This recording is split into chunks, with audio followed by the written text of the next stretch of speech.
মুজিবকে একজন ঈশ্বর হিসেবে সবার সামনে প্রতিস্থাপন করতে চেয়েছিল। আওয়ামী লীগ একটা ধর্ম বানাইছে, ধর্মের নাম মুক্তিযুদ্ধ, এবং সেটা একটা ইন্ডাস্ট্রি বানাইছে। সেই ধর্মের রাসূল বানাইছে মুজিবকে। তো আমরা সেই ধর্মের রাসূলকে মানে কেন আমরা জুতা নিক্ষেপ করবো না? আমরা আপনি আরো ফিগার দেন যারা রাসূল বানাইছে, আমরা তারও জুতা নিক্ষেপ করি না, হাসনারও তো নিক্ষেপ করছি। আওয়ামী লীগ এরকম বানাইছে যে মুক্তিযুদ্ধ একটা ধর্ম, সেই ধর্মের অংশীদার শুধুমাত্র আওয়ামী লীগ, এবং মুজিবকে যারা পূজা করে তাদেরই খালি এই দেশে বেঁচে থাকার অধিকার আছে, আর কারো বেঁচে থাকার অধিকার নাই। আমরা সেই বাকশালের জনকের গালে জুতা মেরেছি, কারণ আমরা স্বাধীন বাংলাদেশে কোনো বাকশালকে জায়গা দিব না, আমরা স্বাধীন বাংলাদেশে কোনো ফ্যাসিবাদকে জায়গা দিব না।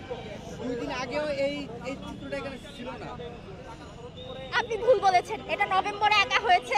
কারা এঁকেছে আমরা জানি, ছাত্রলীগ আঁকিয়েছে। তারপর 5ই আগস্টের পর এখানে জুতা নিক্ষেপ করা হয়েছে, 5ই আগস্টই।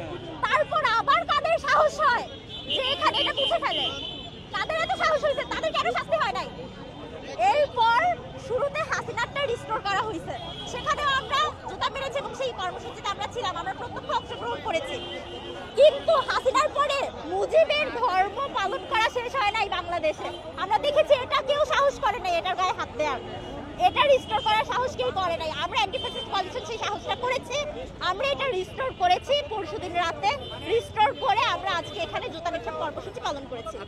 ধর্ম বলে মুক্তিযুদ্ধটাকে একটা আওয়ামী লীগের প্রপার্টি বানায় ফেলা হয়েছে, যেখানে আওয়ামী লীগের বয়ান বাদে অন্য কোনো কারো অংশ নাই, অন্য কেউ এইখানে কারো কোনো ভাগিদার নাই, এবং কারো বেঁচে থাকারও অধিকার নাই যে আওয়ামী লীগের কথা মতো না চলবে, না বলবে, না শুনবে। দেখেন, যে কোনো মুজিববাদ, যে কোনো ফ্যাসিবাদ যদি আবারও মাথা চাড়া দিতে নেয়, আমরা অ্যান্টি ফ্যাসিস্ট কোয়ালিশন সবার আগে সেখানে যাব। সাধারণ জনতা সবাই এসে যখন এই মুজিবের পিলার, মেট্রো রেলের মুজিবের পিলার আর শেখ হাসিনার পিলারটাকে আমরা দুটা ঘৃণা স্তম্ভ বানিয়েছিলাম। আমরা যখন হাসিনার পদত্যাগ চাচ্ছিলাম তখন, জুলাই শেষে আর অগস্টের শুরুতে, তখন এটা কিছুদিন আগে সিটি কর্পোরেশন মুছে ফেলেছিল। কার তত্ত্বাবধানে আমাদের ঠিক এখনো জানা নাই। এখন শেখ হাসিনার স্তম্ভটি রিস্টোর করা হলেও কিন্তু মুজিবের স্তম্ভটি রিস্টোর করা হয়নি। তাই আমরা শেখ হাসিনার স্তম্ভটাতে কিছুদিন আগে ঘৃণা স্তম্ভ আবার আগের মতো করে রিক্রিয়েট করার চেষ্টা করেছিল। আর আমরা গত পরশুদিন রাত থেকে গতকাল সকাল পর্যন্ত আমরা এই যে নিজেদের নিজস্ব উদ্যোগে, অ্যান্টি ফ্যাসিস্ট কোয়ালিশনের উদ্যোগে আমরা এই ঘৃণাস্তম্ভটি রিস্টোর করে আমরা এখন আবার এটাকে ডিস্টোর্ট করার জন্য, ঘৃণাস্তম্ভ বানানোর জন্য এখানে সমবেত হয়েছি। মুজিবের কারণ ক্ষোভ তো আসলে মুজিবের কারণে শুরু হলেও কিন্তু আমাদের জেনারেশনে সবার কিন্তু জানা ছিল না। আমাদের মা বাবার কাছে অথবা এর আগে আমাদের দাদা নানার কাছে কিন্তু শেখ মুজিব অনেক বড় একটা হিরো ছিল 71 সাল পর্যন্ত। 72 পরবর্তী থেকে 75 পর্যন্ত কিন্তু মুজিবের রোল মানে আসলে তেমন কিছু নেই। সে কিন্তু একটা স্বৈরাচারের রূপ গ্রহণ করেছিল।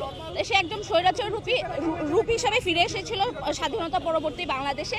তার কারণে যে 1974 সালে দুর্ভিক্ষটা হয়েছিল, তারপর হচ্ছে আরও সে বাকশাল গঠন করে পুরো বাংলাদেশের সিস্টেমটাকে নষ্ট করে দিতে চেয়েছিল।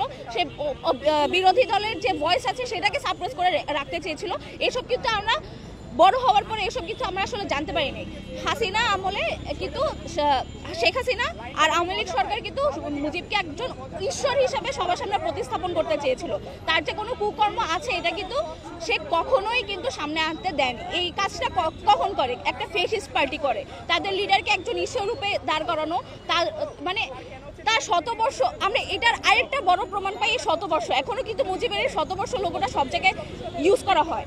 মানে একটা জিনিসকে পচায় ফেলতে ফেলতে ফেলতে কিন্তু এটা নর্থ কোরিয়ার চেয়ে কোনো মানে উন্নত দেশ হইতো না। নর্থ কোরিয়াতে আমরা যেরকম কিম জং উনের সব কিছুতে কিম জং উন সেরা, তার কোনো কুকীর্তি নিয়ে কিছু বললেই জেলে যেতে হতো।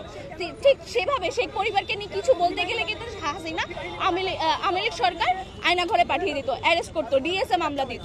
এরকম আমরা অনেক দেখেছি। তো অবশ্যই এখান থেকে হাসিনা থেকে শেখ মুজিবের উপরে ক্ষোভ সবার আছে, কিন্তু এই জিনিসটা আরো বেশি তীব্র হয়েছে হাসিনার কারণে, আওয়ামী লীগ সরকারের কারণে।